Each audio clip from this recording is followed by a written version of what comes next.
Halo teman-teman semua, kembali dengan Kak Vino di sini. Kali ini kita akan melanjutkan pembahasan kimia tentang bab elektrolisis ya. Jadi ini adalah bagian yang pertama. Kita akan mengenal dulu tentang yang namanya reaksi elektrolisis ya, beserta cara-cara untuk membuat reaksinya. Ya. Jadi konsep elektrolisis merupakan suatu proses di mana arus listrik bisa menguraikan suatu zat elektrolit. Artinya proses elektrolisis terjadi pada perubahan energi listrik menjadi energi kimia. Lalu terdapat 3 ciri utama suatu proses elektrolisis, yaitu yang pertama adanya ion bebas dalam suatu larutan elektrolit. Ion bebas inilah yang nantinya akan menerima atau memberikan elektron yang dialirkan melalui larutan.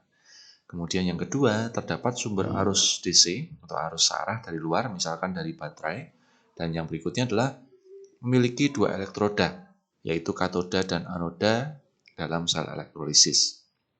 Nah, untuk konteks katoda dan anodanya, kita akan tetap menggunakan prinsip seperti sel volta, yaitu karet anoks. Katoda reduksi, anoda oksidasi. Tapi untuk di elektrolisis ini kebalikan dengan sel volta dalam hal kutubnya. Jadi kita gunakan KNAP. Katoda itu kutub negatif, anoda positif. KNAP, teman-teman. Nah, berikutnya kita kenal nanti yang namanya 1 mol elektron itu kita kenal sebagai 1 Faraday atau besarnya kira-kira 96.500 kolom seperti itu. Ya, ini contoh bagan sel elektrolisis. Jadi selalu memiliki kutub positif dan kutub negatif sebagai anoda dan katoda. Nah, berikutnya bagaimana cara kita untuk membuat reaksi elektrolisis ya. Biasanya ini bagian yang kadang membingungkan. Membingungkannya itu karena teman-teman terlalu mencari banyak cara, padahal sebenarnya reaksi elektrolisis itu ada bagan utamanya. Ya kira-kira bagannya seperti ini. Memang nanti yang agak membingungkan adalah bagian untuk menghafalkan bagannya ini. Tetapi teman-teman bisa pelajarilah seperti itu. Jadi selalu yang namanya zat senyawa itu akan terpisah menjadi kation dan anion nantinya ya. Jadi untuk kutub positifnya itu nanti dia dibedakan atas golongan 1A, 2A, Al, dan Mn atau selain itu. Nah, itu teman-teman tinggal ikuti reaksinya seperti itu. Sedangkan kalau nanti di reaksi di anode itu dari kutub negatifnya, itu teman-teman bisa melihat apakah dia itu berasal dari sisa asam oksi, misalkan SO4, NO3, PO4, atau lain-lain. Dan sisa asam lain misalkan seperti Cl- Br-, I- ya golongan halogen atau OH- gitu. Atau dia berasal dari anoda yang tidak inert ya seperti itu. Itu nanti anodanya akan teroksidasi. Jadi bagannya seperti itu. Nanti mungkin lebih jelas kalau kita lihat di contoh saja. Jadi misalkan seperti ini elektrolisis ZnNO3 dua kali dengan elektroda grafit. Grafit itu C ya. Jadi ZnNO3 itu kita bisa jabarkan menjadi Zn2+ dan 2NO3-. Berdasarkan tabel tadi, kalau di Zn2+ itu maka yang bereaksi reduksi adalah Zn-nya.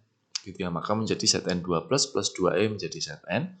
Sedangkan anodanya itu adalah sisa asam atau NO3. Nah, itu nanti yang bereaksi adalah air seperti bagan yang sudah ada. Nah, di situ nanti kita tinggal menyamakan elektronnya kemudian disetarakan. Ya, itu contohnya. Mungkin lebih jelas kita coba saja, teman-teman. Jadi ketika kita diminta membuat reaksi elektrolisis dari larutan CaCl2 dengan elektroda grafit. Nah, elektroda grafit adalah C ya. Nah, CaCl2 itu kalau dijabarkan ini menjadi Ca2+ ditambah Cl- ya. Artinya dia terdiri dari Ca2+ dan 2 Cl-. Nah, kita bisa tahu bahwa Ca2+ itu akan ikut di golongan 2A. Sedangkan Cl- itu akan ikut di sini, teman-teman ya. Dan kebetulan ini elektrodenya grafit. Grafit itu berarti C. Berarti kita akan ikut bagian yang ini yang saya berikan lingkar merah. Ya sudah, kita tinggal masukkan di reaksinya. Jadi untuk katode itu reaksinya pasti ini. 2H2O ditambah 2 elektron menjadi H2 ditambah 2 OH- seperti itu. Itu di katodenya. Lalu di anodenya berarti ini teman-teman.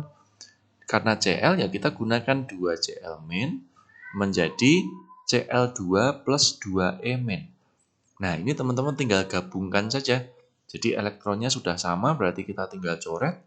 Ya sudah, berarti hasilnya adalah 2H2O ditambah 2 Cl- menjadi H2 plus 2OH- ditambah Cl2 ya. Jadi kita tinggal samakan elektronnya seperti itu. Ya, kalau teman-teman lebih detail silahkan diberikan juga fase-fase setnya ya. Ada EG, ada L dan lain-lain seperti itu ya. Tuh, jadi cara membuat elektrolisis tinggal menggunakan bagan ini teman-teman ya. Berikutnya, tentukan reaksi elektrolisis dari nikel sulfat dengan elektrode Fe ya. Nikel sulfat adalah NiSO4. Ini Ni2+ dengan SO4 2-. Kita harus melihat elektrode dulu, Fe. Nah, kita lihat Ni-nya, Ni2+ itu tidak masuk di 1A 2A elemen. Berarti dia akan masuk di sini ya. Seperti itu. Tetapi untuk SO4 itu memang masuknya di sini. Cuman kita nggak gunakan yang di sini karena dia elektrodenya Fe. Jadi kalau elektrode Fe itu kita gunakan yang anode teroksidasi. Ya, seperti itu. Sehingga untuk katodenya itu dia langsung akan melakukan reduksi. Ni2+ ditambah 2E menjadi Ni. Kemudian begitu juga dengan Fe-nya juga akan langsung teroksidasi. Fe menjadi Fe2+ plus 2E. Karena dia merupakan elektrode tidak inert ya. Artinya di sini kalau digabungkan ya sudah teman-teman akan mendapatkan hasil Ni2+ ditambah Fe menjadi Ni ditambah Fe2+. Nah, itu teman-teman. Nah, tapi satu hal lagi juga teman-teman bisa melihat ini tadi kita 2 soal yang kita kerjakan adalah ini larutan teman-teman ya. Ini larutan. Yang tadi juga kalau kita lihat ini juga larutan ya. Nah, bagaimana kalau bukan larutan? Misalkan satu contoh lagi seperti ini. Tuliskan reaksi elektrolisis dari lelehan ya. Nah, lelehan MgBr2, elektrodenya Cu. Ya, seperti biasa kita akan jabarkan dulu. MgBr2 itu adalah Mg2+ ditambah 2Br-. Ya, jadi untuk Mg itu golongan 2, kita akan gunakan ini memang ya. Tapi kalau lelehan ya, ini ingat-ingat. Kalau lelehan teman-teman itu intinya adalah ion semua langsung terelektrolisis. Jadi ionnya akan terelektrolisis. Jadi kita tidak perlu mencari dengan bagan itu. Kita langsung tuliskan elektrolisisnya yaitu adalah Mg dan Br dengan catatan anodanya inert. Nah, ini kebetulan anodanya tidak inert. Jadi gini teman-teman. Untuk katodanya itu tetap Mg2+ ditambah 2E menjadi Mg. Tetapi untuk anodanya akan menjadi Cu ya. Jadi karena anodanya itu juga teroksidasi. Jadi ini akan menjadi Cu, menjadi Cu2+ ditambah 2E. Sehingga ketika kita gabung, ini menjadi Mg2+ ditambah Cu, Mg ditambah Cu2+. Seperti itu teman-teman ya. Mudah-mudahan cukup jelas untuk contoh reaksi elektrolisis ini. Jadi yang penting adalah teman-teman bisa membuat reaksinya, karena nanti setelah ini kita akan membahas tentang hitungan-hitungannya, dan itu intinya adalah menerapkan dari reaksi elektrolisis ya. Sampai jumpa di video selanjutnya.